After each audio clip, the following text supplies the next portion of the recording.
தேவன் ஆபிரகாமை சோதித்தார். எப்படியெனில், அவர் அவனை நோக்கி, ஆபிரகாமே என்றார்.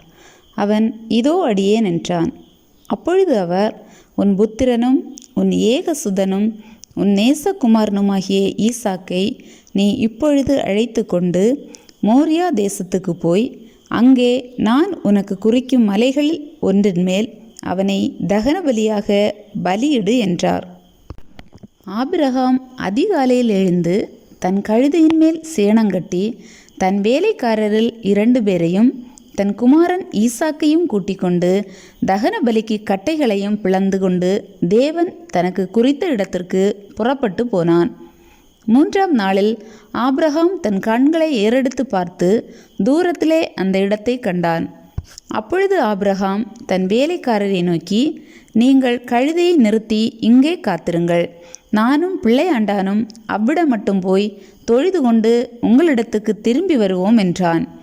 ஆபிரகாம் தகன பலிக்கு கட்டைகளை எடுத்து தன் குமாரனாகிய ஈசாக்கின் மேல் வைத்து தன் கையிலே நெருப்பையும் கத்தியையும் எடுத்துக்கொண்டான். இருவரும் கூடி போனார்கள். அப்பொழுது ஈசாக்கு தன் தகப்பனாகிய ஆபிரகாமை நோக்கி, என் தகப்பனே என்றான். அதற்கு அவன், என் மகனே, இதோ இருக்கிறேன் என்றான். அப்பொழுது அவன், இதோ நெருப்பும் கட்டையும் இருக்கிறது, தகன பலிக்கு ஆட்டுக்குட்டி எங்கே என்றான். அதற்கு ஆபிரகாம், என் மகனே, தேவன் தமக்கு தகன பலிக்கான ஆட்டுக்குட்டியை பார்த்து கொள்வார் என்றான். அப்புறம் இருவரும் கூடிப்போய் தேவன் அவனுக்கு சொல்லியிருந்த இடத்துக்கு வந்தார்கள். அங்கே ஆபிரகாம் ஒரு பலிபீடத்தை உண்டாக்கி கட்டைகளை அடுக்கி தன் குமாரனாகிய ஈசாக்கை கட்டி அந்த பலிபீடத்தில் அடுக்கிய கட்டைகளின் மேல் அவனை கிடத்தினான். பின்பு ஆபிரகாம் தன் குமாரனை வெட்டும்படிக்கு தன் கையை நீட்டி கத்தியை எடுத்தான்.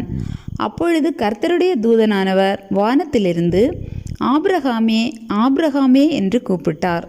அவன், இதோ அடியேன் என்றான். அப்பொழுது அவர், பிள்ளையாண்டான் மேல் உன் கையை போடாதே, அவனுக்கு ஒன்றும் செய்யாதே.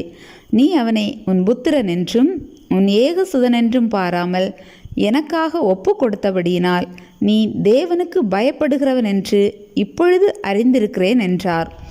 ஆபிரகாம் தன் கண்களை ஏறெடுத்து பார்க்கும்போது, இதோ பின்னாக புதரிலே தன் கொம்புகள் சிக்கி கொண்டிருந்த ஒரு ஆட்டுக்கடாவை கண்டான். அப்பொழுது ஆபிரகாம் போய் கடாவை பிடித்து அதை தன் குமாரனுக்கு பதிலாக தகன பலியிட்டான்.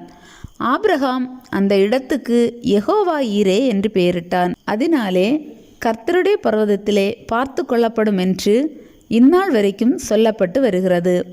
கர்த்தருடைய தூதனானவர் 2ஆந்தரம் வானத்திலிருந்து ஆபிரகாமை கூப்பிட்டு, நீ உன் புத்திரன் என்றும் உன் ஏகசுதன் என்றும் பாராமல் அவனை ஒப்பு கொடுத்து இந்த காரியத்தை செய்தபடியால் நான் உன்னை ஆசீர்வதிக்கவே ஆசீர்வதித்து உன் சந்ததியை வானத்து நட்சத்திரங்களைப் போலவும் கடற்கரை மணலைப் போலவும் பெருகவே பெருக பண்ணுவேன் என்றும் உன் சந்ததியார் தங்கள் சத்துருக்களின் வாசல்களை சுதந்திரித்துக் கொள்வார்கள் என்றும் நீ என் சொல்லுக்கு கீழ்ப்படிந்தபடியினால் உன் சந்ததிக்குள் பூமியிலுள்ள சகல ஜாதிகளும் ஆசீர்வதிக்கப்படும் என்றும் என் பேரில் ஆணையிட்டேன் என்று கர்த்தர் சொல்லுகிறார் என்றார். ஆபிரகாம் தன் வேலைக்காரரிடத்திற்கு திரும்பி வந்தான். அவர்கள் எழுந்து புறப்பட்டு ஏகமாய் பேர்சபாவுக்கு போனார்கள். ஆபிரகாம் பேர்சபாவிலே குடியிருந்தான்.